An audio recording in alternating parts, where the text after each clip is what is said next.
Nandito naman tayo guys sa ating araw-araw na gawain. Itong pagpakain ng ating mga alaga ngayon. Ito lang muna, hindi lang natin hinaluan ito ng kinayod na niyog ang ating ipakakain sa kanila. Hindi tayo nakapagkayod ng niyog kasi nga busy tayo.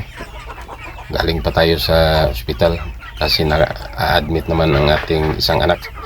Kaya hindi tayo nakapagkayod ng niyog ngayon. Inumulan lang natin ito guys ng tubig ang kanilang makakain upang tumutubo ito kaunti. Ito lang ang ating ginawa lang muna pansamantala. Kapag wala na tayong mga iba pang obligasyon, ating kakayudan naman ito ng niyog. Mas mabuti na hinaluan natin ng niyog. Hindi tayo madamihan sa kanilang mga makakain.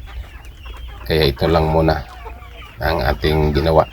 Inumulan natin ng tubig ang kanilang makakain upang tumutubo ito kaunti. At hindi naman madamihan tayo sa pagbigay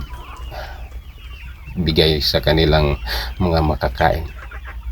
Ito sila guys ng ating mga alaga ngayon na mga manok. Medyo malaki na sila. May tag 1 kilo na ang bawat isa sa kanila, at ang iba naman may sobra pa sa 1 kilo, may 1 at kalahati na naman. Ito siya guys, atin ang tinistingan ito sa pagtitimbang ang ating mga alaga. Madali rin silang tumutubo itong klaseng mga manok guys, kasi nga Rhode Island man ito, hindi man itong manok na native na Bisaya, kaya dali silang tumutubo kasi malakim naman ang klaseng mga manok na ito.